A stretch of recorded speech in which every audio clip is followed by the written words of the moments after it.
Tatkala kita kedatangan tamu, tunjukkan kepada mereka kita senang. Sehingga hal tersebut akan memberikan kebahagiaan bagi mereka. Bahwa kedatangan kita diterima.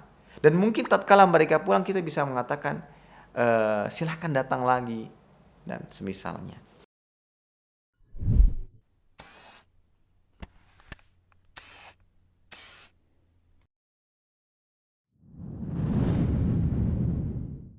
Bismillahirrahmanirrahim. Assalamualaikum warahmatullahi wabarakatuh. Alhamdulillah wassalatu wassalamu ala Rasulillah wa ala alihi wa sahbihi wa man ittaba'a hudahu ila yaumil qiyamah, amma ba'd. Ikhwatal iman, kaum muslimin dan muslimat yang dimuliakan Allah Subhanahu wa taala, alhamdulillah senantiasa kita panjatkan rasa syukur kita kepada Allah taala atas segala kenikmatan yang Allah limpahkan kepada kita. Salawat dan salam senantiasa kita haturkan kepada junjungan kita Nabi Muhammad sallallahu alaihi wasallam beserta kerabat beliau, para sahabat dan orang-orang yang senantiasa terus-menerus berada di jalannya sampai hari kiamat kelak. Ikhwatal iman, kaum muslimin dan muslimat yang dimuliakan Allah Subhanahu wa taala, alhamdulillah pada kesempatan pagi hari ini kita kembali bisa melanjutkan membahas kitab Riyadhus Shalihin min kalami Sayyidil Mursalin yang ditulis oleh Imam An-Nawawi rahimahullahu taala. Dan sebagaimana yang pernah kita sampaikan bahwa pembahasan kitab ini mengacu kepada atau terkhusus kepada bab adab, bab seputar adab. Dan pada kesempatan kali ini kita akan membahas bab ke-94, yaitu memuliakan tamu. Yang mana seorang muslim pastilah ia akan memuliakan tamunya. Baik ikhwatal iman, kaum muslimin dan muslimat yang dimuliakan Allah Subhanahu wa taala, memuliakan tamu adalah salah satu ajaran Islam yang juga merupakan bagian dari penyempurna keimanan yang ada pada diri seorang hamba. Apa dalil yang menunjukkan akan hal tersebut? Bisa dilihat di sini ada beberapa hadis yang dibawakan oleh penulis yang berada pada bab memuliakan tamu, yaitu hadis ke-706 yang mana beliau menukilkan sebuah riwayat dari Imam Bukhari dan Muslim an Abi Hurairah radhiyallahu anhu anna Nabi sallallahu alaihi wasallam qala man kana yu'minu billahi wal yaumil akhir falyukrim dhaifahu, yang artinya dari Abu Hurairah radhiyallahu anhu bahwa Nabi sallallahu alaihi wasallam bersabda, barang siapa yang beriman kepada Allah dan hari akhir maka hendaklah dia menghormati tamunya. Wa man kana yu'minu billahi wal yaumil akhir falyasil rahimah. Wa man kana yu'minu billahi wal yaumil akhir falyaqul khairan au liyasmut. Dan barang siapa yang beriman kepada Allah dan hari akhir maka hendaklah ia menyambung tali silaturahmi. Dan barang siapa yang beriman kepada Allah dan hari akhir maka hendaklah dia berkata baik atau diam saja. Hadis dikeluarkan oleh Imam Bukhari dan Muslim. Syahid hadis yang berkaitan erat dengan bab kita, yaitu memuliakan tamu, adalah apa yang disebutkan oleh Nabi Shallallahu Alaihi Wasallam pada awal hadis, yaitu barang siapa yang beriman kepada Allah dan hari akhir maka hendaklah ia menghormati tamunya. Dari sabda Nabi sallallahu alaihi wasallam, man kana yu'minu billahi wal yaumil akhir, barang siapa yang beriman kepada Allah dan hari akhir, ini menunjukkan bahwa apa yang beliau sebutkan setelahnya di antara amal-amal kebaikan itu merupakan bagian daripada keimanan. Salah satu cara menunjukkan atau menyempurnakan keimanan seorang hamba adalah dengan melaksanakan dan mengerjakan apa yang disampaikan oleh Nabi Shallallahu Alaihi Wasallam. Di antaranya adalah memuliakan tamu. Ya, man kana yu'minu billahi wal yaumil akhir. Kemudian setelah itu Nabi menyebutkan beberapa perbuatan-perbuatan seperti memuliakan tamu, menyambung silaturahmi dan berkata baik dalam hal-hal atau dalam keadaan-keadaan apapun. Nah, dari konteks atau lafaz hadis man kana yu'minu billahi wal yaumil akhir ini menunjukkan sekali lagi bahwa perbuatan amal soleh itu merupakan bagian daripada keimanan. Tidak sebagaimana sebagian kelompok yang menganggap bahwa perbuatan tidak termasuk pada keimanan. Mereka hanya berkeyakinan bahwa iman itu ya apa yang diyakini dalam hati. Atau ada juga yang mengatakan iman itu diyakini dengan hati dan diucapkan dengan lisan. dan mereka mengeluarkan perbuatan daripada keimanan. Maka tentunya ini bertentangan dengan hadis-hadis atau dalil-dalil yang lain. Di antaranya hadis ini, yang mana Nabi mengatakan, "Man kana yu'minu billahi wal yaumil akhir." Barang siapa yang beriman kepada Allah dan beriman kepada hari akhir. Apa setelahnya? Di situ Nabi Shallallahu Alaihi Wasallam menyebutkan beberapa perbuatan-perbuatan yang menunjukkan bahwa perbuatan itu bagian daripada keimanan. Fal yukrim dhaifahu, fal yasil rahimahu, fal yakul khairan aw liyasmut. Itu semua adalah perbuatan-perbuatan. Memuliakan tamu, menyambung silaturahmi, berkata-kata baik atau lebih baik diam. Itu adalah perbuatan-perbuatan yang mana hal ini menunjukkan bahwa iman tidak hanya terbatas pada keyakinan hati, tidak hanya terbatas pada ucapan lisan, tapi juga termasuk pada perbuatan. Di antara dalil lain yang menunjukkan akan hal tersebut adalah hadis yang dikeluarkan oleh Imam Bukhari. Al-iman bid'un wa sab'una aw bid'un wa sittuna syu'bah. Fa afdaluha qawlu la ilaha illallah wa adnaha imatatul adza 'anit tariq wal haya syu'batun minal iman. Kata Nabi sallallahu alaihi wasallam, iman memiliki lebih dari 70 atau 60 sekian cabang. Ya. Cabang yang paling tinggi adalah perkataan la ilaha illallah. Iman berkaitan dengan perkataan. Ya. Wa adnaha imatatul adza 'anit tariq, dan yang paling rendah yang merupakan bagian daripada keimanan adalah menyingkirkan gangguan dari jalan. Itu perbuatan. Sehingga perbuatan juga termasuk bagian dari iman. Ya. Adapun yang berkaitan atau dalil yang berkaitan dengan hati adalah sebagaimana yang Allah Ta'ala firmankan dalam surat Al-Hujurat ayat 14. Qalatil a'rabu amanna. Qala lam tu'minu. Walakin qulu aslamna walam yadkhulil imanu fi qulubikum. Orang-orang Badui tersebut berkata, kami telah beriman. Ya. Maka Allah Ta'ala mengatakan, katakan kepada mereka, kamu belum beriman, tapi katakanlah kami telah tunduk dan patuh, karena iman itu belum masuk kepada hatimu.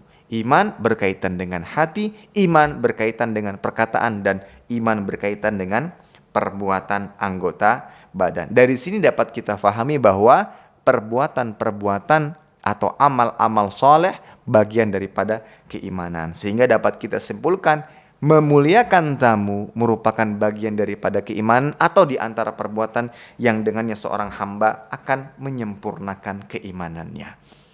Maka sebagaimana tema yang telah kita sebutkan, bahwa seorang muslim pasti dia akan memuliakan tamunya. Seorang muslim, seorang mukmin yang betul-betul tertanam dalam dirinya keimanan. Keimanan kepada Allah Ta'ala dengan sebenar-benarnya iman. Tatkala ia kedatangan tamu, pasti dia akan memuliakan tamunya sebagaimana yang dicontohkan oleh orang-orang mulia sebelum kita.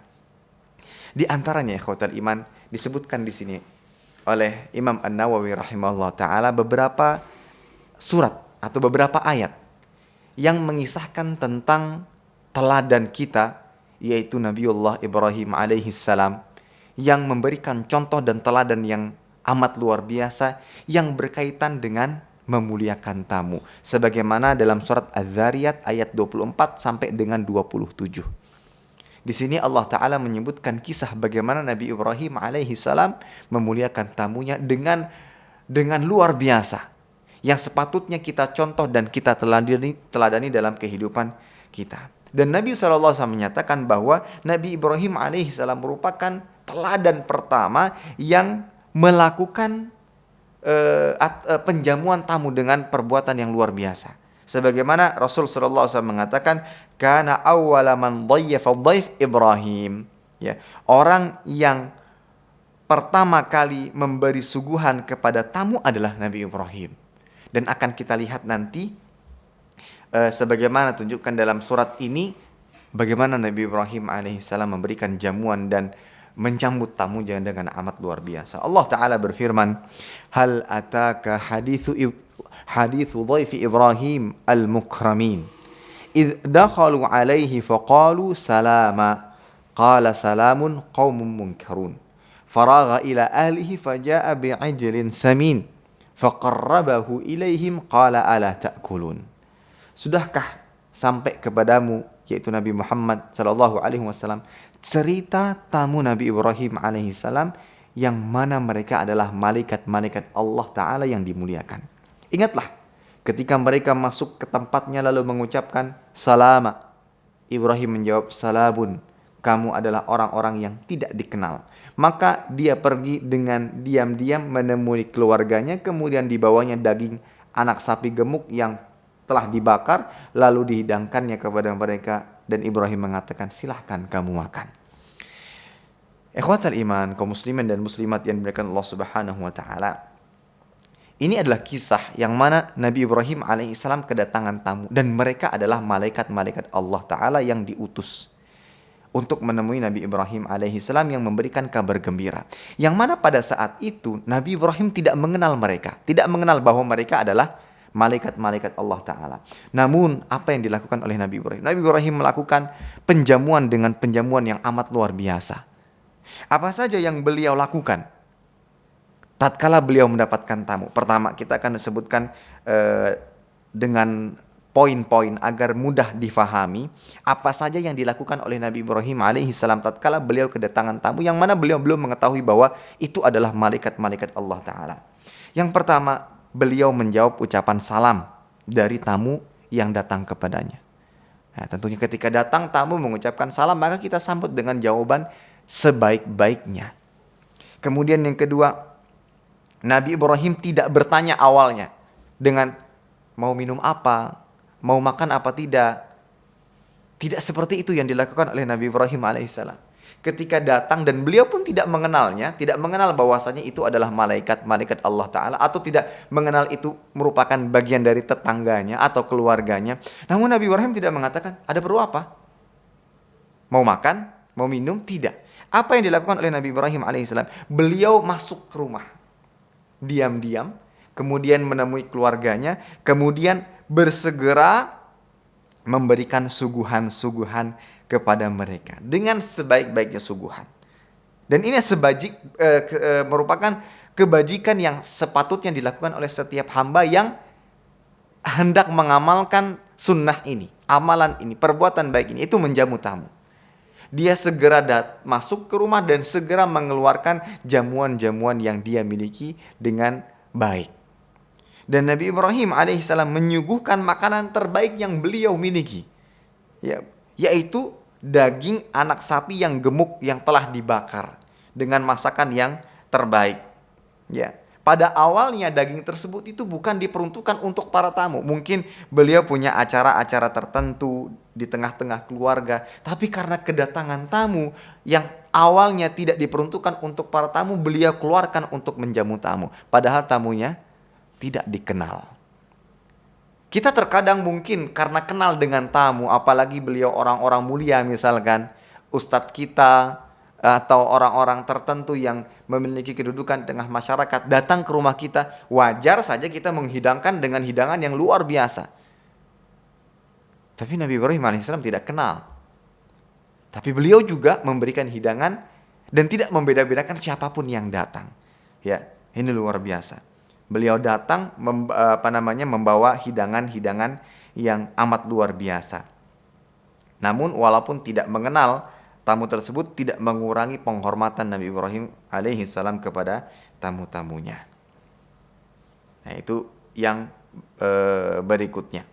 Jadi apa saja yang dilakukan oleh Nabi Ibrahim? Tadi yang pertama menjawab salam, kemudian tidak diawali dengan pertanyaan ada keperluan apa, mau makankah, mau minum, bukan. Namun Nabi Ibrahim alaihissalam langsung masuk ke dalam rumahnya dan bersegera untuk menghidangkan apa yang beliau miliki dari hidangan-hidangan yang ada. Yang mana beliau mengeluarkan yang terbaik yang ada dalam rumahnya. Dan di situ disebutkan bahwa daging anak sapi yang gemuk yang telah dibakar, yang pada awalnya tidak diperuntukkan untuk tamu. Namun dalam rangka menghormati tamu, walaupun tidak beliau kenal, beliau keluarkan. Dari sini dapat kita ambil faedah bahwa Nabi Ibrahim alaihissalam senantiasa menyediakan stok makanan di rumah. Dalam arti mempersiapkan kalau seandainya ada tamu. Ini diantara perbuatan yang baik yang sepatutnya kita contoh. Ada stok makanan di rumah yang memang dipersiapkan kalau akan kedatangan tamu, sehingga kita segera menghidangkannya. Nah, ini di antara contoh yang baik. Kemudian apa yang dilakukan oleh Nabi Ibrahim alaihissalam? Beliau ketika membawa hidangan tersebut, beliau dekatkan kepada para tamunya. Beliau letakkan jamuan tersebut di hadapan mereka. Bukan dengan berjarak, kemudian mengatakan, sini, silakan makan sini. Tidak, tapi didekatkan. Di mana tamu itu duduk, beliaulah yang datang dan mendekatkan makanan-makanan tersebut. Nah, di antara contoh cara Nabi Ibrahim alaihissalam menjamu tamunya. Ya. Dan ketika Nabi Ibrahim alaihissalam melayani tamu-tamunya, beliau betul-betul melakukannya dengan tenaga beliau sendiri. Sehingga ini salah satu bentuk penghormatan kepada tamu. Beliaulah yang datang, beliaulah yang membawanya, dan ini salah satu bentuk penghormatan kepada para tamu. Kemudian Nabi Ibrahim alaihissalam bertutur kata yang baik, yang sopan dan santun, terutama tatkala menyuguhkan hidangan. Bahkan dengan perkataan, sudikah kalian menikmati makanan ini? Dengan ketawaduan Nabi Ibrahim alaihissalam mengatakan demikian. Sudikah kalian, ala ta'kulun, sudikah kalian memakan hidangan kami ini? Seperti itu. Bukan dengan perkataan, makan. Tapi seakan-akan dengan ketawaduan, siapa tahu mereka kurang suka, mungkin di pandangan kita ini makanan yang sangat enak. Ya, daging sapi yang telah dibakar, ini mungkin hidangan yang sangat enak. Tetapi mungkin kita tidak tahu. Mungkin ada sebagian yang punya pantangan tertentu, sedang sakit, tidak boleh makan ini dan semisalnya. Maka dari itu Nabi Ibrahim berkata dengan perkataan yang lembut dan dengan nada sopan, sudikah kalian memakan hidangan ini? Bukan dengan nada perintah. Nah, ini beberapa contoh yang dilakukan oleh Nabi Ibrahim alaihissalam, yang mana beliau adalah manusia yang pertama kali memberikan contoh yang baik, teladan yang baik bagi kita semua dalam memberikan penjamuan atau penyuguhan yang terbaik bagi tamu-tamunya, walaupun beliau tidak mengenalnya. Dan tentunya ajaran Nabi Ibrahim alaihissalam ini juga disampaikan kepada Nabi Muhammad dan kepada kita selaku umatnya, yang mana kita Allah Ta'ala perintahkan untuk mengikuti ajaran-ajaran yang dibawa pula oleh Nabi Ibrahim alaihissalam. Bagaimana Allah Subhanahu wa taala berfirman dalam surat An-Nahl ayat 123, "Tsumma auhayna ilaika anittabi' millata Ibrahim hanifa wa ma kana minal musyrikin." Kemudian kami wahyukan kepadamu wahai Muhammad sallallahu alaihi wasallam, ikutilah agama Ibrahim, seorang yang hanif dan bukanlah ia termasuk orang-orang yang mempersekutukan Rabb-Nya. Maka kita pun sama. Kita sudah sepatutnya mengikuti contoh-contoh baik tersebut, dan dalam hal ini menjamu tamu. Lihat bagaimana ajaran agama Islam yang terlihat sangat menjunjung tinggi akhlak mulia, menjunjung tinggi perbuatan yang luhur, ya. Bahkan dalam hal memuliakan tamu-tamunya. Sangat wajar ketika seseorang memuliakan tamu yang mereka kenal. Tapi amat luar biasa tatkala yang datang orang yang tidak dia kenal, tapi dia memberikan penjamuan yang luar biasa yang sama dengan orang-orang yang dia kenal. Baik, ikhwatal iman, kaum muslimin dan muslimat yang dimuliakan Allah Subhanahu wa taala. Hadis berikut yang dibawakan oleh penulis di hadis ke-707, ya 707. Di sini akan disebutkan batasan waktu wajibnya kita menjamu tamu. Berapa lama kita wajib menjamu tamu? Apakah tatkala tamu tersebut, saya ingin 1 bulan di sini, boleh apa tidak? Ada batasan apa? Jadi kita wajib menjamu tamu, dan tentunya hal tersebut berdasarkan dalil-dalil yang sudah kita sampaikan tadi, dan merupakan bagian daripada keimanan. Wajib kita memberikan jamuan kepada tamu dengan cara yang baik. Sekarang batasan wajibnya sampai kapan? Baik, disebutkan dalam sebuah hadis ya yang dibawakan oleh Imam An-Nawawi di sini, yang mana beliau membawa hadis yang diriwayatkan oleh Imam Bukhari dan Muslim dari Abi Shuraih Juwailid bin Amr al-Khuzai. Qala sami'tu Rasulullah sallallahu alaihi wasallam yaqul, "Man kana yu'minu billahi wal yawmil akhir falyukrim dhaifahu jaizatahu Qalu wa ma jaizatuhu ya Rasulullah? Qala yaumuhu wa lailatuhu wadhiyafatu thalathatu ayyam fama kana wara'a dzalika fahuwa shadaqatun alaih. Artinya, dari Abu Shuraih Khuwailid bin Amr al-Khuzai radhiyallahu anhu, dia berkata, aku pernah mendengar Rasulullah sallallahu alaihi wasallam pernah bersabda, barang siapa yang beriman kepada Allah dan hari akhir, maka hendaklah dia menghormati tamu selama masa penyambutan istimewanya. Para sahabat bertanya, lalu berapa lama masa penyambutan istimewanya? Wahai Rasul sallallahu alaihi wasallam, beliau menjawab 1 hari dan 1 malam dari hari pertamanya. Dan penyambutan tamu itu selama 3 hari dan lebih dari itu adalah sedekah baginya, muttafaqun alaih. Baik, maka dari sini dapat diketahui batasan penjamuan tamu yaitu selama 3 hari. Imam Ibn Rajab Al-Hambali rahimahullah ta'ala menjelaskan dalam kitab Jami' Ulumul Hikam, beliau mengatakan, wahadhihin nusus, nas-nas ini, dalil ini dan dalil-dalil lain yang berkaitan dengan menjamu tamu, ya, tadullu ala wujubil dhiyafah yauman wa lailah. Dalil-dalil tersebut menunjukkan wajibnya menjamu tamu dengan baik selama 1 hari 1 malam. Ya. 1 hari 1 malam. Kemudian wa ammal yauman al-akharan huma tsani wa tsalits fa huwa min tamamid dhiyafah. Adapun hari kedua dan hari ketiga itu adalah penyempurnaan penjamuan tamu. Jadi berdasarkan keterangan beliau, yang wajib untuk dilakukan oleh tuan rumah tatkala menjamu tamunya adalah 1 hari 1 malam. Sedangkan 2 hari berikutnya, yaitu hari kedua dan hari ketiga, itu adalah kesempurnaan penjamuan. Dan inilah yang dinukilkan oleh Imam Ahmad rahimahullahu ta'ala. Kemudian di dalam hadis ini, Nabi Shallallahu alaihi wasallam membedakan antara jamuan biasa dan jamuan luar biasa. Ya. Farraqa, kata beliau, qad farraqa bainal jaizah wad dhiyafah wal jaizatu auqat. Jadi beliau di sini, Rasul Shallallahu alaihi wasallam membedakan antara jamuan yang istimewa dengan jamuan yang biasa. Dan jamuan yang istimewa jauh lebih ditekankan, dan itu selama 1 hari. Kalau bisa 1 hari tersebut adalah dilakukan penjamuan yang luar biasa. Tatkala beliau ditanya oleh Rasul sallallahu alaihi wasallam, "Wa ma jaizatuhu?" dan apa jamuan istimewanya? Maka beliau mengatakan 1 hari 1 malam dari hari pertamanya, ya. Jaizatuhu qala yaumuhu wa lailatuhu wadh-dhiyafah. 3 ayyam. Nah, ini ikhwatal iman yang dimuliakan Allah Subhanahu wa taala. Adapun selanjutnya itu adalah bernilai sedekah. Ya, bernilai sedekah. Dalam arti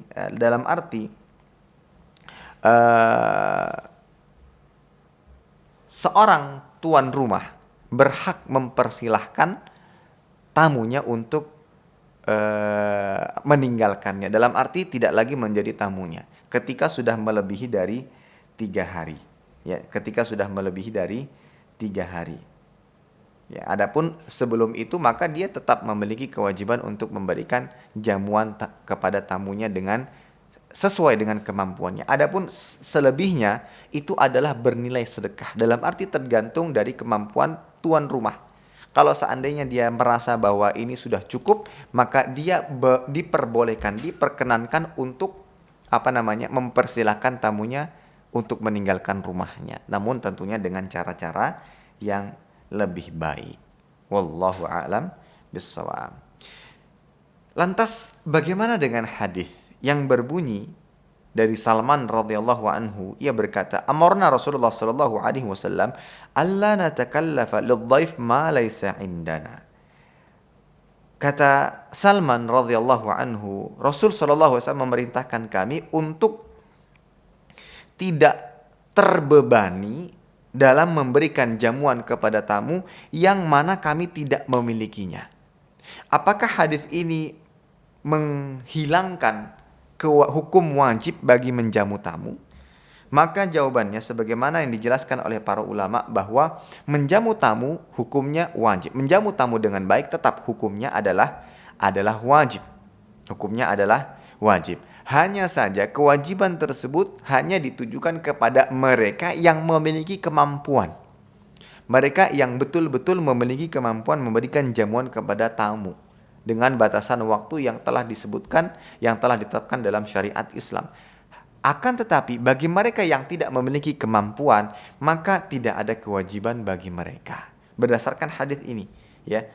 Amarona Rasulullah sallallahu alaihi wasallam, kata Salman, alla natakallafa lidhaifi ma laisa indana, yaitu tidak membebani diri kami dengan menjamu tamu apa yang tidak kami miliki.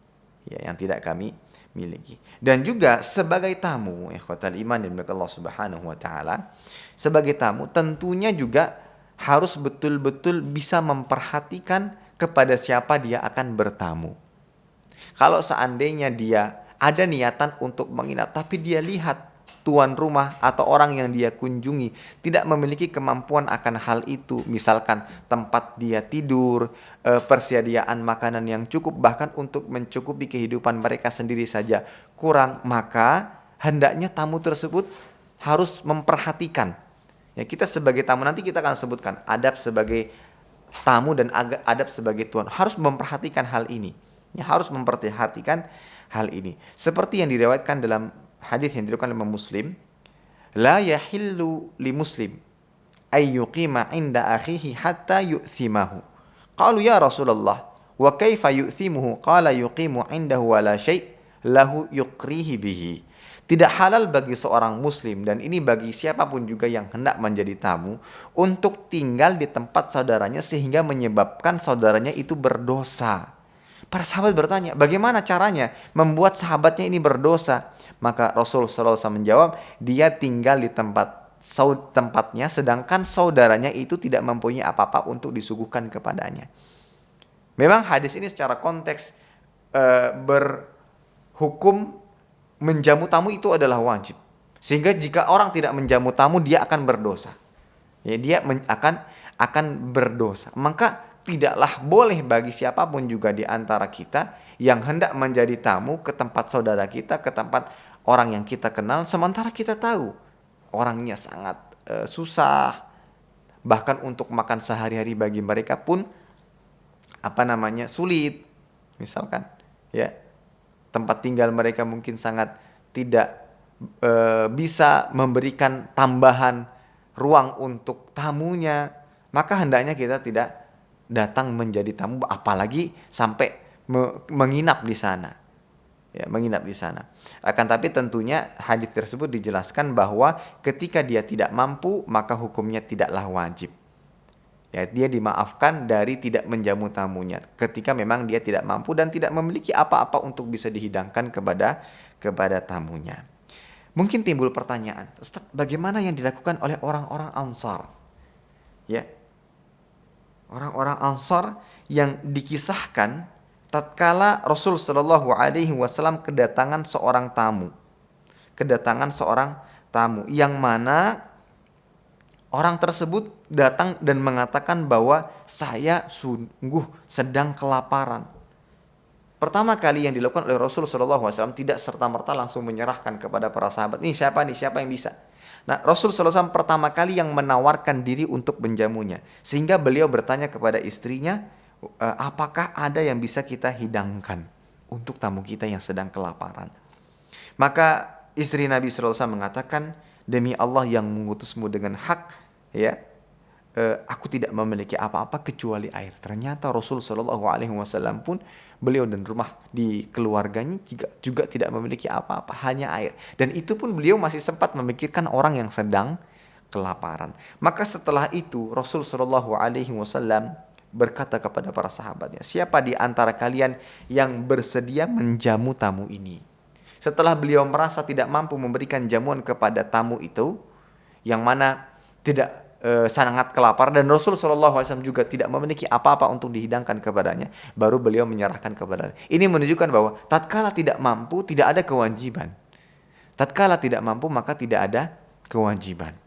Maka muncullah salah seorang sahabat dari kalangan Ansar bernama Abu Talhah. Dia menjawab, "Saya wahai Rasul sallallahu alaihi wasallam." Maka dia mengajak tamu tersebut ke rumahnya. Sampai di rumah, Abu Talhah mempersilahkannya duduk dan semisalnya. Kemudian dia bertanya kepada istrinya, "Wahai istriku," atau dengan panggilan-panggilan lainnya, "apakah hari ini kita memiliki makanan?" Maka sang istri menjawab, "Tidak ada bagi kita, melainkan makanan untuk anak-anak kita." Makanan bagi suami istri nggak ada. Bagi Abu Talhah dan istrinya tidak ada. Yang ada adalah makanan untuk anak-anaknya.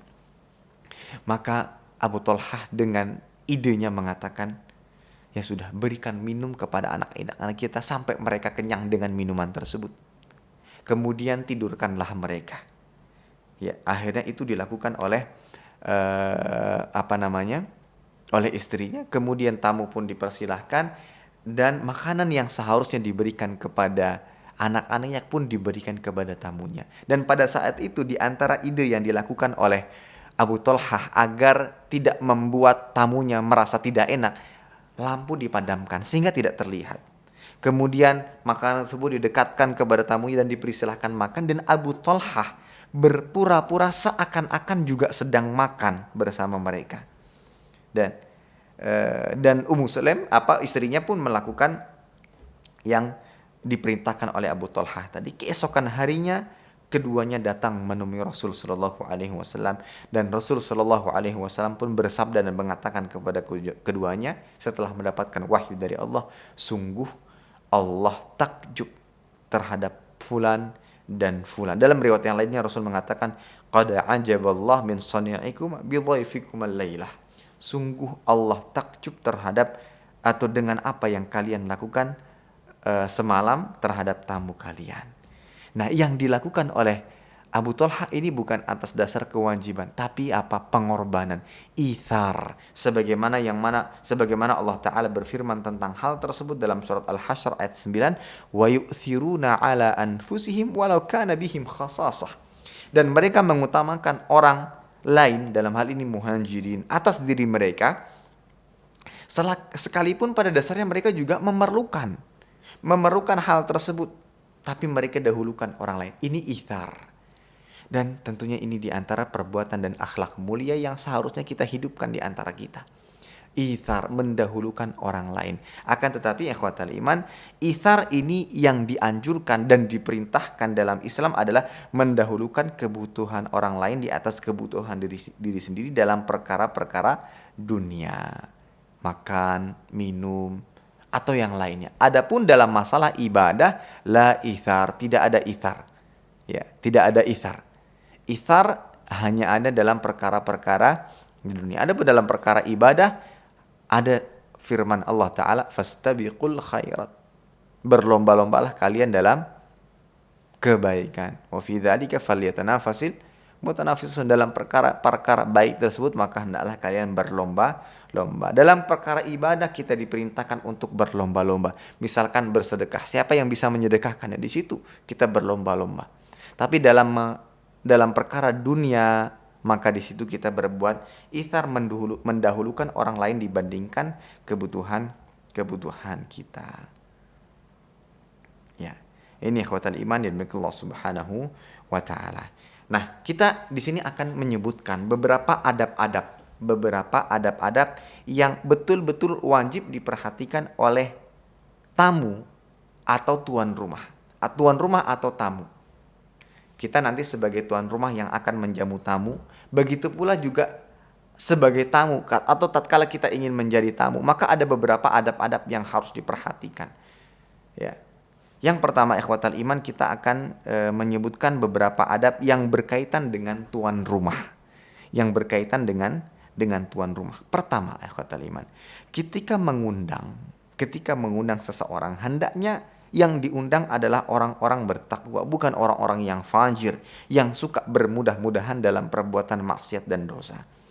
Hal ini sebagaimana yang disabdakan oleh Nabi sallallahu alaihi wasallam dalam hadis yang dikeluarkan Imam Abu Dawud dan Imam At-Tirmidzi, "Wala ya'kulu ta'amaka illa taqiyun, wala tusahib illa mu'minan." La tusahib illa mu'minan wala ya'kulu ta'amaka illa taqiyun. Janganlah engkau berteman melainkan dengan orang-orang yang beriman. Ya, dan janganlah memakan makananmu melainkan orang-orang yang bertakwa.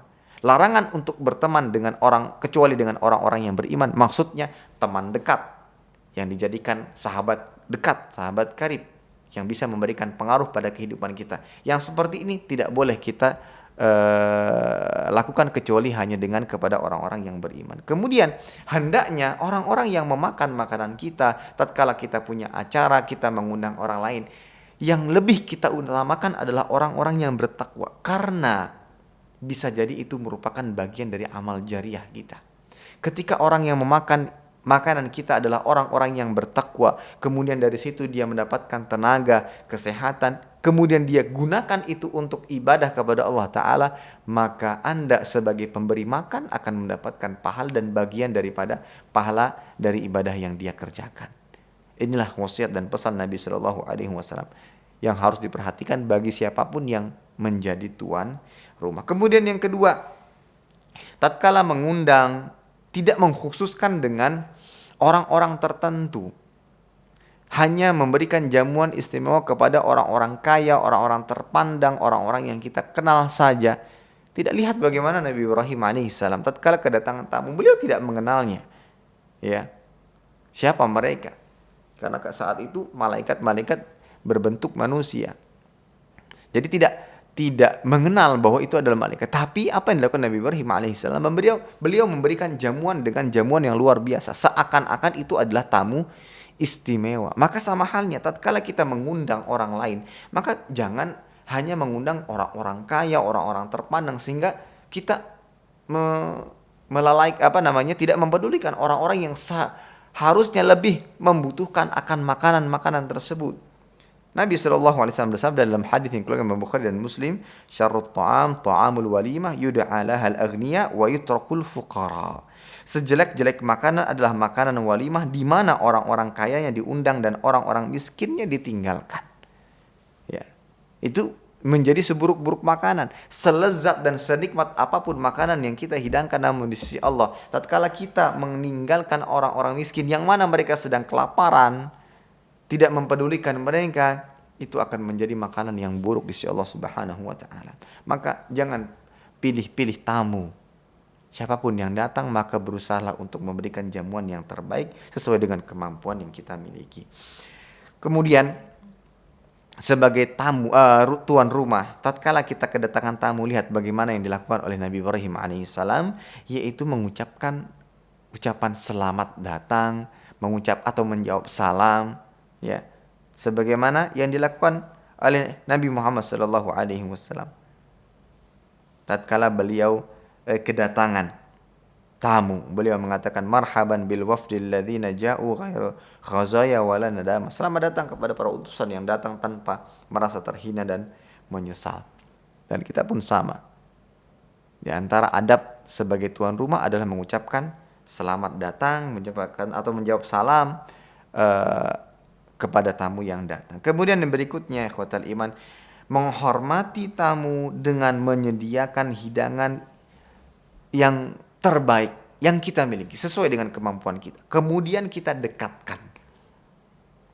Cara menghidangkan jamuan adalah kita ambil yang terbaik yang kita miliki, kemudian kita hidangkan dan kita dekatkan kepada tamu-tamu kita. Seperti yang dilakukan oleh Nabi Ibrahim alaihissalam. Faraga ila ahlihi faja'a bi'ajnin samin faqarrabahu ilaihim qala ala ta'kulun. Dan Nabi Ibrahim datang pada keluarganya dengan membawa daging sapi gemuk, kemudian ia mendekatkan makanan tersebut kepada mereka. Lalu lalu Nabi Ibrahim mengatakan, tidakkah kalian sudi memakannya? Dengan kata-kata yang santun dan sopan. Maka sama halnya demikian. Jadi bukan bertanya-tanya terlebih dahulu mau makan apa yang kita miliki, yang terbaik kita hidangkan. Ya, kita hidangkan. Kalau seandainya mereka suka, alhamdulillah. Jika tidak, ya sesuai dengan kemampuan kita apa yang kita miliki. Ya. Kemudian pula ikhwatal iman Allah Subhanahu wa taala, hendaknya juga ya tatkala kita memberikan pelayanan dan jamuan kepada tamu kita, kita berusaha untuk menyenangkan mereka. Kita berusaha untuk menyenangkan mereka. Seperti kita misalkan menunjukkan rasa kegembiraan dengan kedatangan tamu. Ada sebagian orang yang mungkin punya masalah-masalah tertentu, ketika kedatangan tamu dia tidak bisa menyembunyikan, cemberut dia. Seakan-akan ngapain datang, sana pulang. Saya sedang ini dan jangan. Tapi berusahalah untuk menunjukkan bahwa kita senang dengan kedatangan mereka, dan inilah yang diajarkan dalam agama Islam, sebagaimana Rasulullah Shallallahu Alaihi Wasallam bersabda, "Ahabbun nas ilallah anfa'uhum linnas wa ahabbul a'mal ilallah sururun tudkhiluhu ala muslim." Manusia yang paling dicintai oleh Allah Taala adalah yang paling bermanfaat bagi manusia lainnya. Sedangkan amal yang paling dicintai oleh Allah Ta'ala adalah kebahagiaan yang engkau berikan kepada seorang muslim. Tatkala kita kedatangan tamu, tunjukkan kepada mereka kita senang. Sehingga hal tersebut akan memberikan kebahagiaan bagi mereka. Bahwa kedatangan kita diterima. Dan mungkin tatkala mereka pulang, kita bisa mengatakan, silahkan datang lagi. Dan semisalnya. Kemudian juga diantara yang dia perhatikan oleh tuan rumah, ya, ini. Jangan mengangkat makanan-makanan yang sudah kita hidangkan sementara tamu belum selesai menikmatinya. Bisa jadi ada yang masih ingin menyelesaikan makanannya. Mungkin ada sebagian makanan yang belum sempat dia cicipi. Bukan berarti tamu berhenti memakan, dia sudah selesai. Bisa jadi dia menjeda dulu, berjeda makannya. Biarkan di situ, silakan. Atau mungkin tawarkan lagi. Silakan Pak, Bu, ini dicicipi, ini saya rasa tadi belum sempat dinikmati, silakan, ini makanan enak dan semisalnya. Nah, itulah salah satu atau beberapa hal yang merupakan adab seorang muslim, dan ketika pulang kita hantarkan dan semisalnya. Dan ingatlah contoh seperti yang dilakukan oleh Nabi Ibrahim alaihissalam sebagaimana yang telah kita sebutkan tadi, ya. Inilah perwujudan dari Al-Quran dan Sunnah yang merupakan pedoman agama Islam, ya, yang mana cara kita mengamalkannya atau terlihatnya ajaran Islam itu hidup adalah dengan amal perbuatan yang dilakukan oleh setiap hamba-hamba Allah Ta'ala. Dengan ini orang-orang pun akan semakin mencintai ajaran Islam itu sendiri, ya. Atau bahkan ini sebagai pemacu orang-orang yang tidak beragama Islam untuk memeluk agama Islam. Karena apa? Takjub dengan akhlak yang mereka miliki. Dan ini juga pesan kepada ibu-ibu sekalian yang mungkin tinggal di luar Indonesia, di luar negeri, yang mungkin seringkali ketemu dengan orang-orang non-muslim di sana. Maka tunjukkan kepada mereka, mereka tidak akan pernah kenal dengan Al-Quran, mereka tidak akan pernah kenal dengan hadis-hadis Nabi, tidak akan pernah mereka pelajari. Namun hal tersebut akan tampak dan terlihat pada diri masing-masing setiap muslim. Akan sangat tampak. Kalau seandainya yang kita tunjukkan adalah baik, akan tertanam dalam mereka. Inilah ajaran Islam.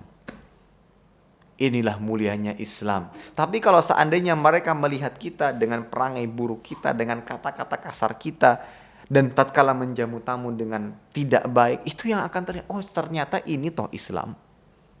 Mereka mempelajari Islam dari orang-orang Islam itu sendiri, bukan dari kitab-kitabnya, karena mereka tidak mempelajari itu.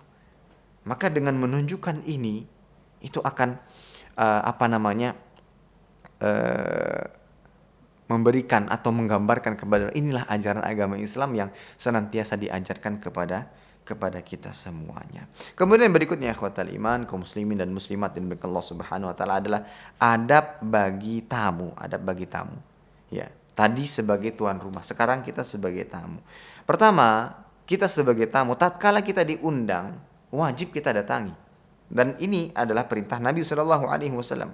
Man du'iya falyujib. Barang siapa yang diundang maka datangilah.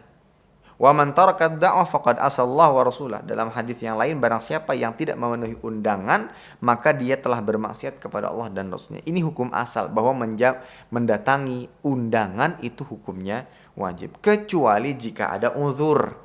Ada uzur syar'i, maka hendaknya kita sampaikan, mohon maaf saya tidak bisa datang karena ada uzur-uzur tertentu. Atau juga disebabkan karena kita menghindari undangan tersebut disebabkan karena ada hal-hal yang melanggar syariat. Seperti orang tersebut adalah orang yang harus dihindari karena dia suka mengajak orang lain kepada kemungkaran, atau di dalamnya terdapat kemungkaran-kemungkaran yang menyelisihi ajaran atau syariat Islam dan semisalnya, maka hal tersebut wajib kita hindari. Adapun kalau seandainya tidak ada hal-hal penghalang seperti itu, maka kembali kepada hukum asal, kita wajib mendatanginya sebagai tamunya. Kemudian yang berikutnya, tatkala kita sebagai tamu, maka kita tidak membeda-bedakan siapa yang mengundang kita. Siapapun yang mengundang kita, maka kita menghormatinya dengan datang. Kalau seandainya kita lihat dia memang ingin menjamu tamu dan kita lihat dia tidak memiliki kemampuan hal tersebut, maka kita tidak berlama-lama, atau mungkin kita tidak neko-neko dalam meminta ini dan itu. Ada sebagian orang nih, contoh tatkala dia ditraktir makan. Kalau seandainya kita ditraktir makan oleh kerabat kita, bukan berarti kita semena-mena memesan pesanan yang termahal. Ini mumpung ditraktir. Tidak. Tapi kalau bisa sesederhana mungkin, lihat menu yang paling sederhana di situ, atau mungkin lihat yang mentraktir kita itu makan apa, bisa kita ikuti. Jangan sampai membebani mereka. Maka sama halnya kita sebagai tamu yang diajak, yang ditraktir, perhatikan hal ini. Kita dukung dia dalam mengerjakan amal kebaikan dengan menjamu tamu, dengan mentraktir temannya, tapi jangan sampai membebani mereka. Ini yang betul-betul harus diperhatikan bagi siapapun di antara kita yang menjadi tamu atau orang yang diajak makan dan semisalnya. Kemudian tatkala kita datang, ikhwatal iman, tentunya masuk dengan seizin tuan rumah. Maka dari itu lihat bagaimana yang disebutkan tadi dalam kisah Nabi Ibrahim, datang dengan mengucapkan salam. Ya. Kemudian tatkala selesai kita menyicipi hidangan-hidangan yang ada, lebih baik kita segera pulang. Kecuali jika memang tuan rumah menghendaki kita menetap terlebih dahulu. Tapi yang sunnah, yang sesuai dengan sunnah adalah segera pulang. Kalau selesai makan, jangan berharap ada hidangan lainnya. Ya sudah, kalau selesai makan, sudah mungkin tadi diawali dengan ngobrol-ngobrol di awalnya, maka jazakumullah khairan atas makanan yang dihidangkan. Semoga Allah Ta'ala memberikan pahala yang terbaik bagi Anda semuanya atas jamuan yang diberikan. Saya pamit pulang. Tapi kalau seandainya tuan rumah mengatakan, nah kenapa buru-buru, santai dulu. Ya, kalau seandainya permintaan tuan rumah, ya maka tidak masalah. Tapi sesuai sunnah pada dasarnya, kita yang berusaha untuk, kita yang duluan pamit izin pulang. Bukan justru kita yang leha-leha sampai tuan rumah yang mengkode-kode, ini sudah jam 11 ya nih, sudah jam 10 malam ya. Nggak kerasa, nggak pada ngantuk. Itu sebenarnya kode dari tuan rumah untuk pulang. Ya, sebagai tamu harus paham akan hal ini. Ya. Kemudian yang berikutnya, nah, salah satu bentuk wajibnya kita mendatangi undangan tatkala kita sedang puasa. Kita tetap diperintahkan untuk mendatangi tamu, mendatangi undangan tersebut. Ya, disunahkan untuk tetap mendatangi dan menghadiri undangan. Kalau seandainya kita memang puasa, maka katakanlah kita puasa. Sebagaimana Nabi mengatakan, idza du'iya ahadukum falyujib fa in kana sha'iman falyusalli wa in kana muftiran falyut'im. Kalau seandainya ada seseorang di antara kalian yang diundang, maka datangilah, hadirin dah.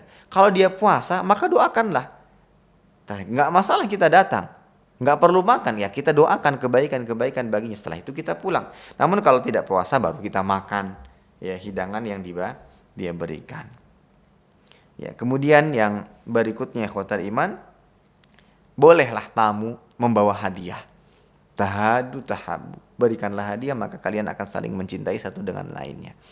Tamu, ya mungkin sesuai dengan kemampuan yang ada, bawa hadiah. Ya, bawa apa yang bisa diberikan kepada tuan rumah. Itu juga termasuk adab yang baik yang bisa dipraktekkan oleh siapa di antara kita.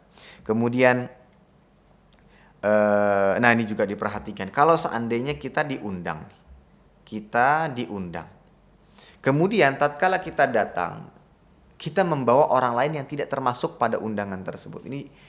Maka sudah selayaknya bagi kita untuk meminta izin terlebih dahulu. Jika diizinkan, maka diperintahkan. Maka jika tidak, maka tidak boleh Anda bawa tamu yang bukan bagian daripada undangan. Jangan mentang-mentang dia sahabat dekat atau orang yang Anda kenal, kemudian Anda semena-mena membawa siapapun yang Anda inginkan. Tidak. Apalagi sudah jelas-jelas dalam undangan disebutkan tamu Anda dan istri misalkan. Suami istri. Oh, berarti anak tidak disebutkan dong. Ya sudah.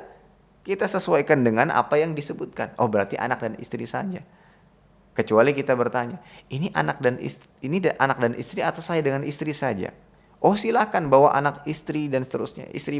Silakan. Kalau seandainya tidak ada kepastian seperti kita sesuaikan dengan undangan. Ini harus betul-betul diperhatikan. Sebagaimana dilakukan oleh Nabi Shallallahu Alaihi Wasallam. Tatkala beliau diundang, tatkala ada yang datang melebihi daripada undangan tersebut, maka beliau pun meminta izin kepada yang mengundangnya. Dan ini diantara adab sebagai seorang tamu. Kemudian tatkala sudah selesai, kemudian sudah mencicipi segala hidangan yang ada, kita doakan. Doakan mereka dengan doa yang diajarkan oleh Nabi Shallallahu Alaihi Wasallam. Allahumma at'im man at'amani wasqi man saqani. Ya Allah, berikanlah makanan kepada orang yang memberikan makanan kepadaku, dan berikanlah minum kepada orang yang memberikan minum kepadaku. Dan doa-doa lain. Jika tidak hafal, ya gunakan bahasa kita dan kita doakan dengan doa-doa yang baik kepada orang-orang yang telah menjamu kita. Maka dari sini ikhwatal iman yang Allah Subhanahu wa taala sangat jelas sekali bagaimana Islam betul-betul mengatur segala macam hal yang berkaitan erat dengan budi pekerti dan akhlak mulia yang pada dasarnya itu merupakan pakaiannya orang-orang beriman. Yang pertama kali terlihat seharusnya pada diri seorang muslim adalah akhlak mulianya. Inilah yang ingin ditunjukkan dalam Islam. Sehingga beberapa bab yang disebutkan dalam hadis-hadis yang disampaikan, ada yang berbicara secara khusus. Perbuatan-perbuatan tertentu. Ya, perbuatan-perbuatan seperti dalam hal ini menjamu tamu. Nanti ada bab lain tentang berkata-kata baik.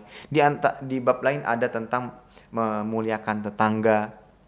Dan masih banyak yang lainnya. Bahkan hal-hal yang sangat kecil pun dibahas dalam Islam. Padahal bisa saja disebutkan secara luas, kemudian disebutkan, tapi dibahas secara terperinci. Ini menunjukkan bahwa Islam sangat menjunjung tinggi akhlak mulia. Dan itulah yang pertama kali seharusnya terlihat pada diri seorang hamba. Dan kalau kita baca sejarah-sejarah terdahulu yang merupakan sebab kenapa orang-orang berbondong-bondong datang dan masuk ke dalam agama Islam, karena yang mereka lihat adalah pakaian akhlak mulia yang dipakai oleh setiap muslim. Ya, akhirnya mereka datang berbondong-bondong masuk ke dalam agama Islam. Maka ini yang betul-betul wajib diperhatikan oleh setiap di antara kita. Yang mana kita tidak lepas dari pergaulan-pergaulan tengah-tengah masyarakat, yang mana mungkin saja ada yang kita kenal non-muslim yang tidak memeluk agama Islam. Mereka akan menilai di situ. Mereka akan mempelajari Islam dari kita, dari perbuatan kita. Kalau seandainya ada seorang muslim dikenal penipu, memang individu, tapi itu sama halnya mencoreng Islam itu sendiri atas perbuatannya, walaupun pada dasarnya tidak akan pernah tercoreng Islam dengan perbuatan, tapi dinilai oleh orang-orang lain yang sama sekali tidak mengerti Islam. Mereka tidak mempelajari Al-Quran, mereka tidak mempelajari sunnah-sunnah, mereka tidak buka itu semua. Yang mereka lihat adalah orang muslimnya, muslimnya. Itu yang mereka lihat. Maka ini juga pesan kepada kaum muslimin dan muslimat yang mungkin tinggal sangat dekat, dalam arti tinggal di negara-negara non-muslim. Yang mana di sana mereka alhamdulillah tidak dikekang, tidak ada kewajiban hijrah misalnya sebagaimana yang pernah kita sampaikan sebelumnya. Tapi paling tidak mereka punya tugas. Apa tugasnya? Tunjukkan ajaran Islam dengan baik. Tunjukkan ajaran Islam dengan baik. Agar mereka betul-betul mempelajari Islam dari diri kita, dari perbuatan sehari-hari kita. Ya, dari tutur kata kita, dari tingkah laku kita, tatkala kita menjamu tamu, sebagaimana yang kita bahas pada kesempatan kali ini, maka tunjukkan kepada mereka hal tersebut. Maka insya Allah mudah-mudahan, siapa sangka salah seorang di antara kaum muslimin dan muslimat yang ada di sana menjadi sebab masuknya mereka ke dalam agama Islam. Bisa jadi dengan hal-hal sederhana. Tidak mesti harus menjadi seorang da'i, ustadz, untuk bisa mengajak orang lain kepada Islam. Bisa jadi dengan akhlak kita, akhlak mulia kita, dengan kekaguman mereka, dengan kemuliaan mereka dengan agama Islam yang mana sangat menekankan dan mengajarkan budi pekerti yang luhur, akhlak yang mulia, tata krama yang baik dalam segala macam tingkah laku seorang manusia. Wallahu ta'ala alam bisawab. Mungkin ini kiranya yang bisa kita sampaikan pada pertemuan kali ini terkait dengan bab memuliakan tamu, dan sudah kita sebutkan beberapa hadis-hadis atau kita bacakan beberapa hadis yang dibawakan oleh penulis, yaitu hadis 706 dan 707, dan begitu pula hadis setelahnya yang berkaitan dengan hukum menjamu tamu, dan tentunya sudah kita ketahui bahwasanya itu wajib. Kemudian menjamu tamu dengan batasan waktu 3 hari, selebihnya adalah dinilai sedekah, dan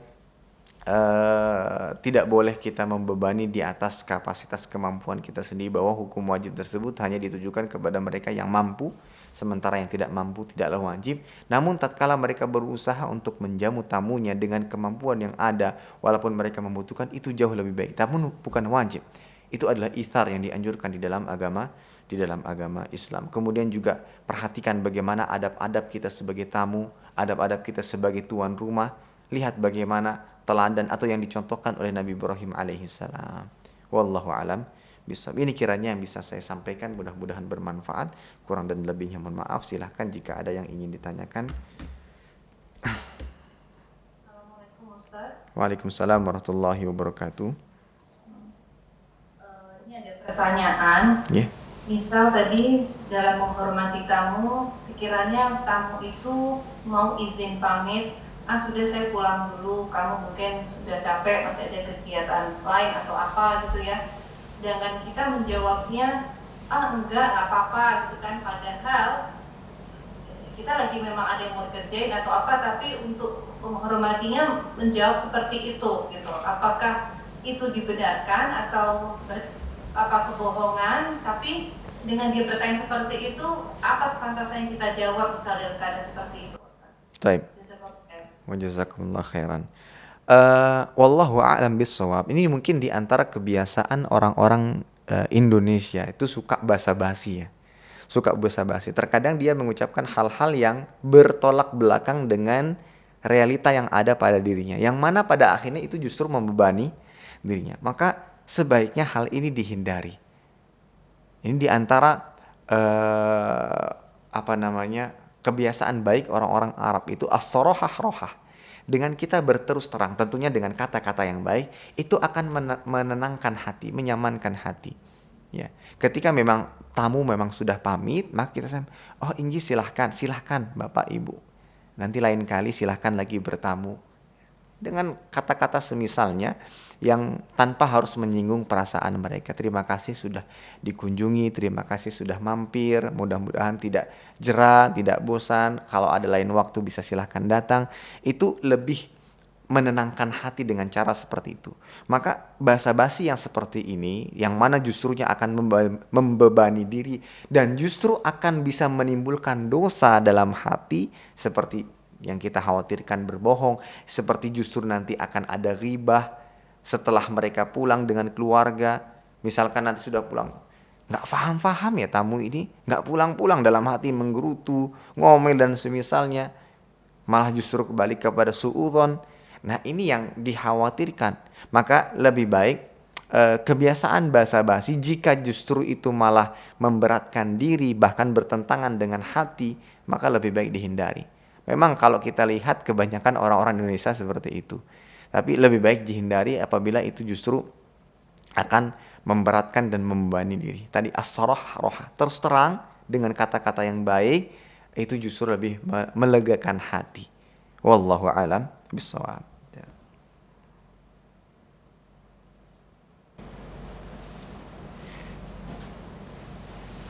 Baik, ada yang lain?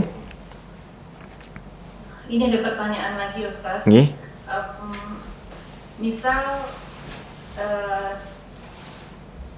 kita tuh berjualan di rumah gitu Ustaz ya. Misalnya ada orang mau datang, oh ya saya mau datang gitu kan. Dan waktu yang dia datang ke rumah itu di luar waktu yang tidak kita harapkan gitu Ustaz. Nah, ya memang dia memiliki sesuatu barang gitu kan. Kadang terlalu over juga membuat kita itu terlalu nih gimana cara menyampaikannya Ustaz dengan untuk kesopanan gitu. Tapi ya normal aja, memang dia datang misalnya mau beli barang, tapi kan ada batas waktu yang bisa terlalu lama. Apa jawaban yang sopan untuk pembeli itu Ustaz? Jazakumullah khairan. Tentunya kita sebagai, mungkin dalam halnya sebagai penjual atau sebagai tuan rumah juga memiliki hak. Maka dari itu di antara adab-adab sebagai tamu, mungkin lanjutan daripada meminta izin tadi, tatkala dia sudah meminta izin, mengetuk pintu, memencet bel, mengucapkan salam, isti'dzan, meminta izin, dan itu juga tidak kunjung dibuka, maka batasannya adalah 3 kali. Ya, sebagaimana Nabi mengatakan al-isti'dzanu thalathun fa in adzina laka wa ila farji. Izin untuk menjadi tamu itu 3 kali. Kalau seandainya diizinkan maka silakan masuk, jika tidak maka pulanglah. Maka dari itu, maka kedua hal ini harus seimbang. Sebagai tuan rumah kita memberikan jamuan yang terbaik. Di sisi lain sebagai tamu juga harus memperhatikan adab-adabnya sebagai tamu. Kalau seandainya ini di luar daripada jam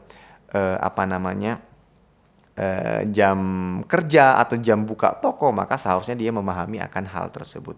Maka tinggal bagaimana sikap kita sebagai tuan rumah atau sebagai penjual tatkala ada orang datang membeli barang tertentu di luar dari waktu yang ada, mungkin di waktu istirahat kita ingin tidur, kita ingin istirahat, tinggal kita berikan penjelasan yang baik. Mohon maaf, atau mungkin sebelumnya disampaikan kepada para pelanggan, kami tutup di waktu-waktu istirahat. Mohon maaf jika tidak bisa membuka atau memberikan pelayanan ketika di waktu-waktu tersebut. Insya Allah setiap pelanggan akan memahaminya. Hanya kita ucapkan hal tersebut dengan baik tanpa harus menyinggung perasaan mereka. Insya Allah itu akan lebih diterima. Ya, mungkin terkadang ada sebagian orang kan capek, lelah. Ya, terkadang ini nggak tahu waktunya, dan kata-kata kasar itu tidak baik, justru tidak mendatangkan maslahat. Tapi tadi seperti kita katakan as-sarahatur rahah, dengan keterus terangan itu jauh lebih menenangkan hati. Kita sampaikan tapi dengan baik, ya. Insya Allah itu tidak akan menyakiti hati orang lain dan lebih mendatangkan maslahat yang terbaik bagi kita. Tetap kita berusaha untuk memberikan pelayan terbaik, namun sesuai dengan kapasitas yang kita miliki. Wallahu a'lam bishawab.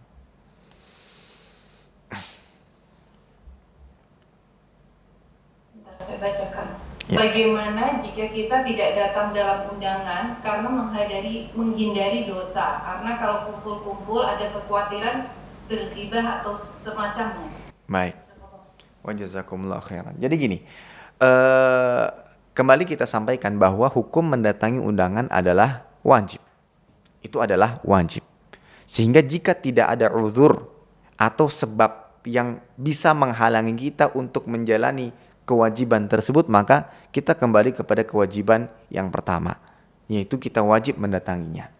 Sekarang kalau seandainya ada kemungkaran yang jelas, ini kemungkaran yang jelas ada di dalamnya, bahkan sampai kepada kesyirikan, maka dengan kejelasan tersebut maka kita justru tidak boleh mendatanginya. Kita harus menghindarinya. Untuk menghormati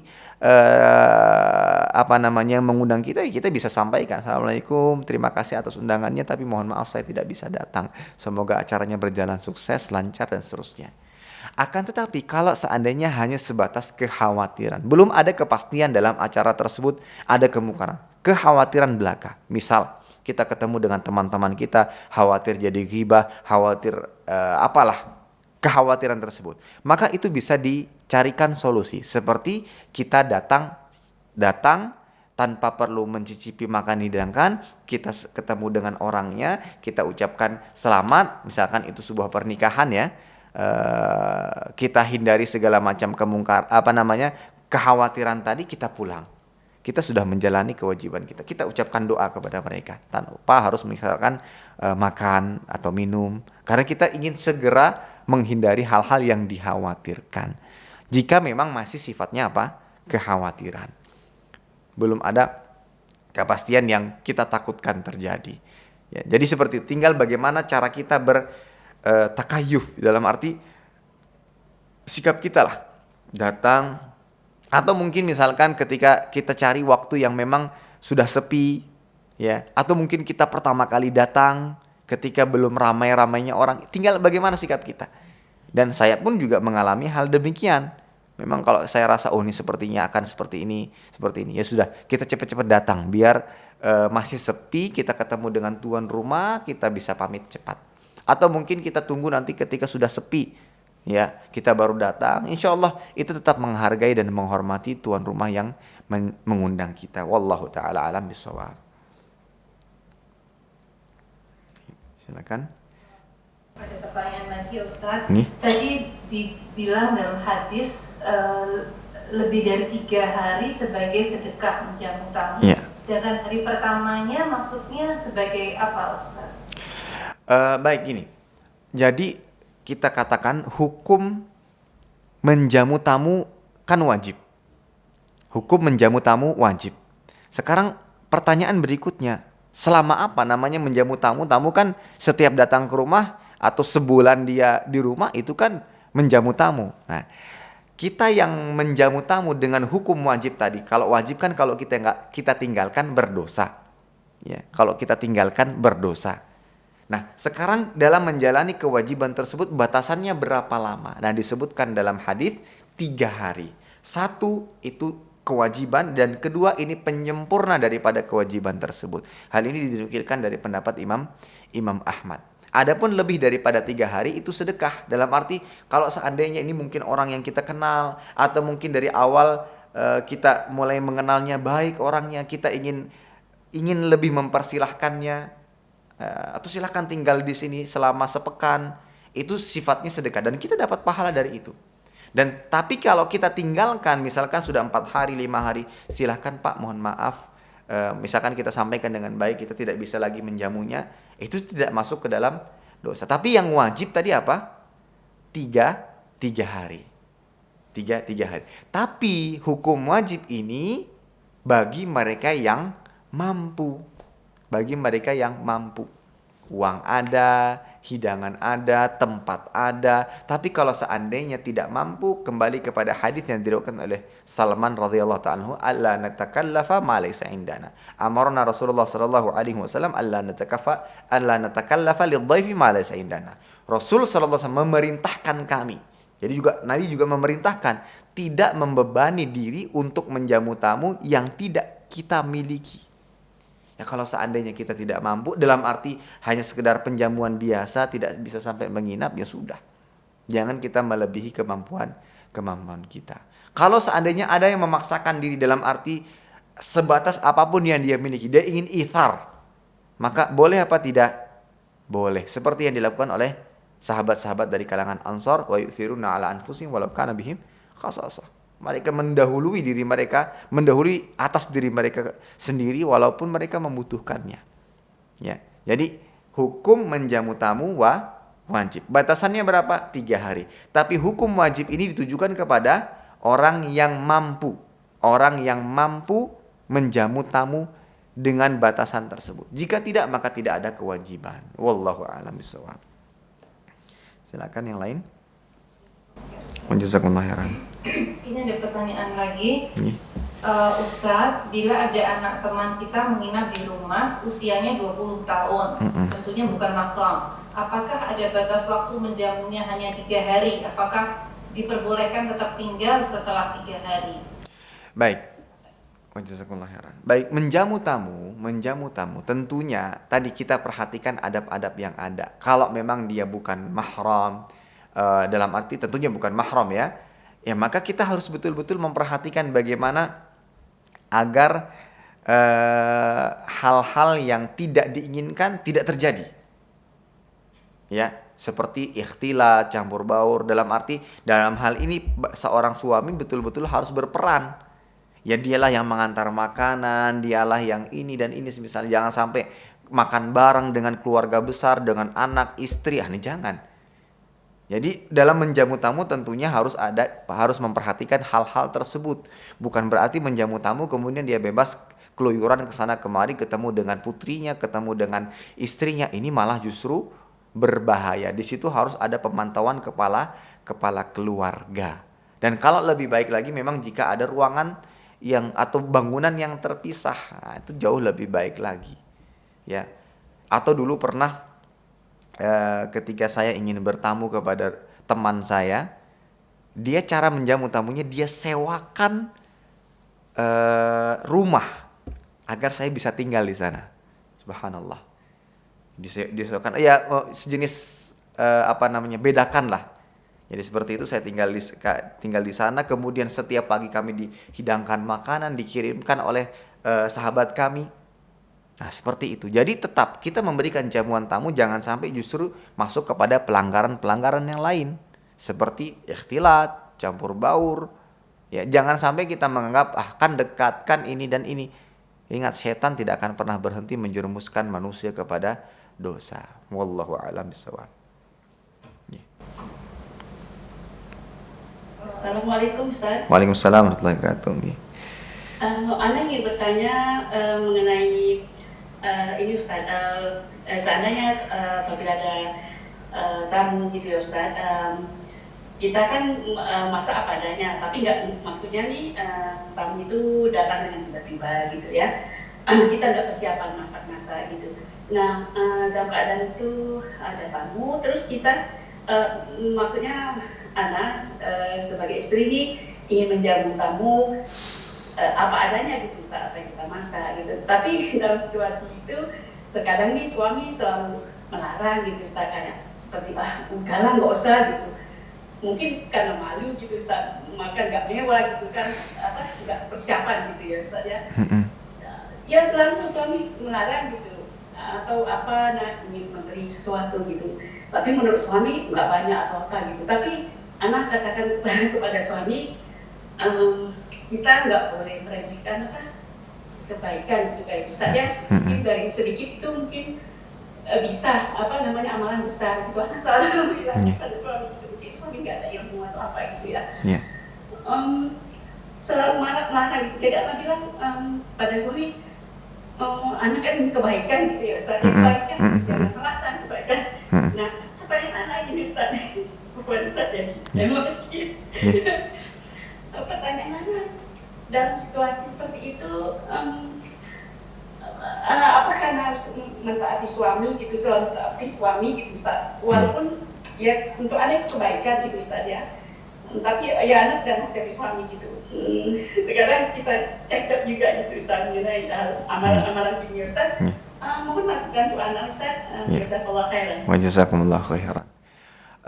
Baik, dari permasalahan yang Ibu sampaikan itu sudah tepat dan baik, bahwa apapun yang kita miliki walaupun merasa ini mungkin dipandang oleh kita sendiri ini makanan yang sederhana, tapi kita tidak tahu apa yang dirasakan oleh tamu kita. Justru mungkin dia akan terhormat dengan apa yang kita hidangkan walaupun kita memandang ini tidak layak untuk dihidangkan.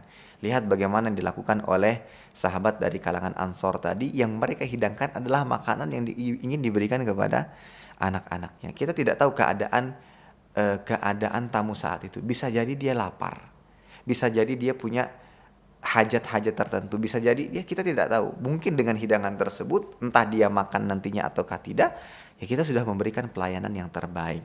Namun seperti yang Ibu sampaikan tadi, tatkala suami mungkin melarang karena merasa malu dengan hidangan yang seadanya atau semisalnya, ya mudah-mudahan Ibu sudah menjalankan apa yang tugas Ibu dalam menyampaikan kepada suami, dan tentunya mungkin dalam hal ini yang memegang kendali suami tatkala itu adalah tamunya. Tapi yang jelas Ibu sudah memberikan tugas sebagai seorang istri, menyampaikan apa yang terbaik dan ingin mengamalkan apa yang diajarkan kepada kita sebagai tuan rumah, sebagaimana yang diajarkan oleh Islam. Dan Ibu juga sudah menyampaikan yang terbaik kepada sang suami. Dalam hal itu tugas sebagai seorang istri gugur. Sisanya berdoa kepada Allah Subhanahu wa taala. Berdoa kepada Allah Subhanahu wa taala agar apa yang tentunya diharapkan bisa terwujudkan. Mungkin perlahan, tidak bisa kita mencapai apa yang kita inginkan begitu saja, namun ada tahapan-tahapannya. Mungkin rasa pahit demi rasa pahit akan dirasakan, tapi insya Allah dengan niat yang tulus, dengan hati yang tulus, dengan ucapan yang baik, terus memberikan support yang baik, insya Allah akan ada masanya, akan ada waktunya satu keluarga bisa mengamalkan amal-amal kebaikan bersama-sama, insya Allah ta'ala, dan yakin itu. Dan Allah subhanahu wa ta'ala akan mengabulkan doa-doa hamba yang senantiasa tulus dipanjatkan kepadanya. Wallahu a'lam bishawab. Ada pertanyaan lagi Ustaz. Okay. Apakah ada waktu tertentu untuk bertamu? Misalnya seperti jam tidur siang gitu. Apakah ada waktu khusus tertentu untuk bertamu dan tidak? Baik. Adapun waktu khusus yang memang diatur dalam Islam memang tidak disebutkan secara khusus harus jam sekian, harus. Intinya kita sebagai tamu, kita betul-betul harus memperhatikan waktu-waktu yang mana orang yang akan kita datangi sebagai tuan rumah nantinya tidak merasa keberatan dengan kedatangan kita. Maka dari itu pertama kali yang harus kita lakukan adalah meminta izin. Dan meminta izinnya berapa kali batasannya? 3 kali. Ketika mencet bel 1, 2, 3 juga tidak kunjung dibuka, oh berarti mungkin saat ini sang tuan rumah tidak sedang ingin menerima tamu. Dan sama sekali kita tidak boleh jengkel. Sama sekali tidak boleh jengkel, tidak boleh marah, nggak boleh. Ya. Oh mungkin dari situ kita mengambil kesimpulan jam ini memang belum saatnya menerima tamu. Mungkin sedang istirahat, mungkin sedang ada urusan tertentu dalam keluarga, sedang kumpul keluarga atau apa, kita tidak tahu. Ya. Maka jangan pernah jengkel, justru kita nanti menghubungi lagi. Dengan kecanggihan teknologi saat ini mungkin kita bisa manfaatkan. Kita hubungi terlebih dahulu. Insya Allah nanti jam sekian saya ke rumah, apakah bisa?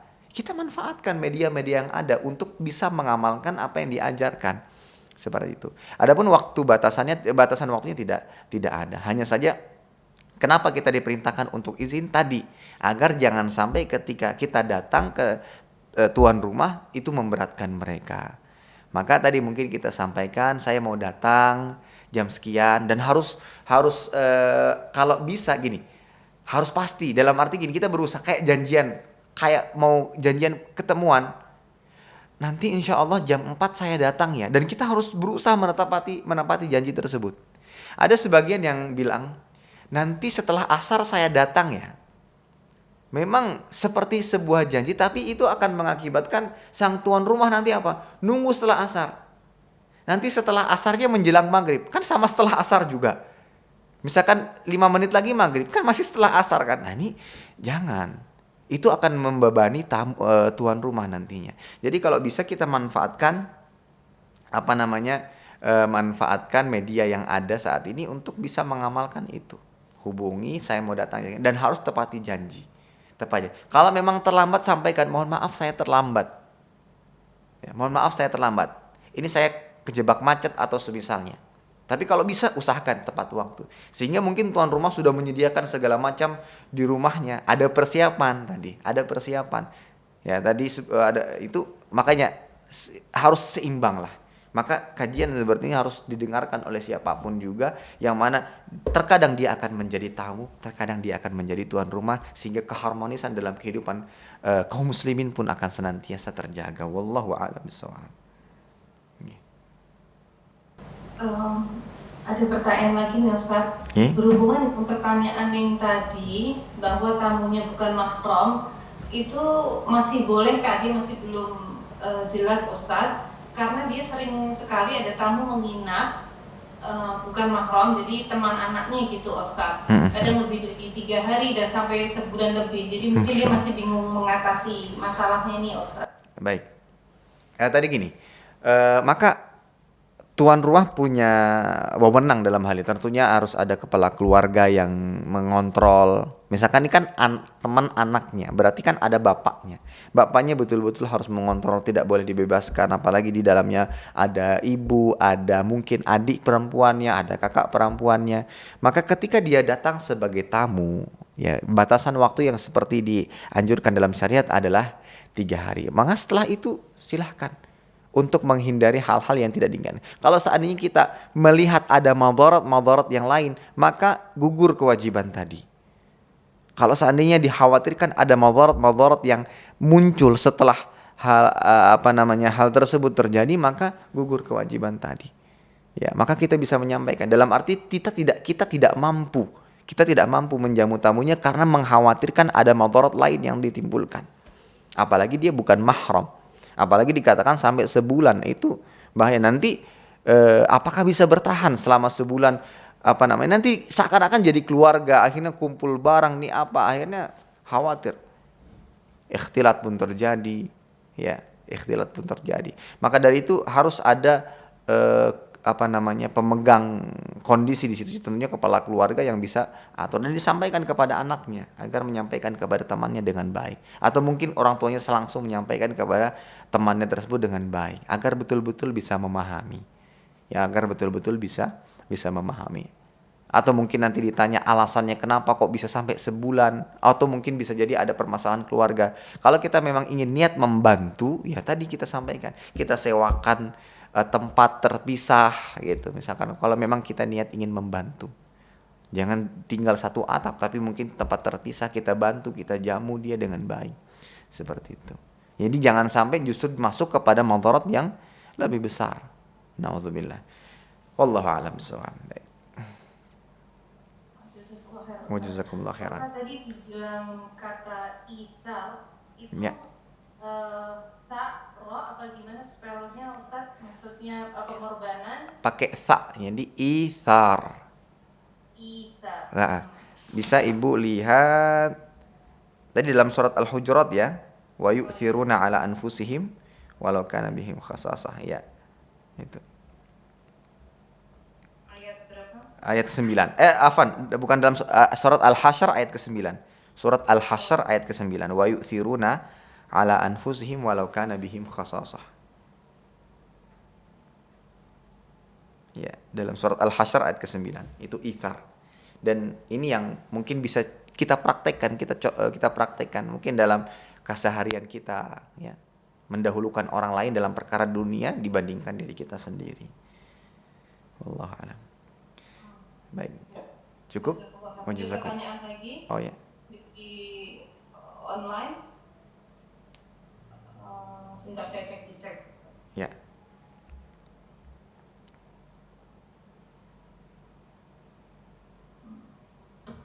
Tak ada Ustaz. Oh ya, fiikum barakallah. Demikian kajian kita pada pagi hari ini. Mudah-mudahan apa yang kita sampaikan, apa yang kita pelajari bermanfaat dan tentunya bisa kita amalkan dan praktikkan dalam kehidupan kita. Demikian, kurang lebihnya mohon maaf. Kita tutup dengan doa kafaratul majelis. Subhanakallahumma bihamdika asyhadu an la ilaha illa anta astaghfiruka wa atubu ilaik. Assalamualaikum warahmatullahi wabarakatuh. Terima kasih. Jazakumullah khairan wa barakallahu fikum. Video ini dibuat atas partisipasi dari donasi Anda. Semoga menjadi amal jariah bagi Anda semuanya.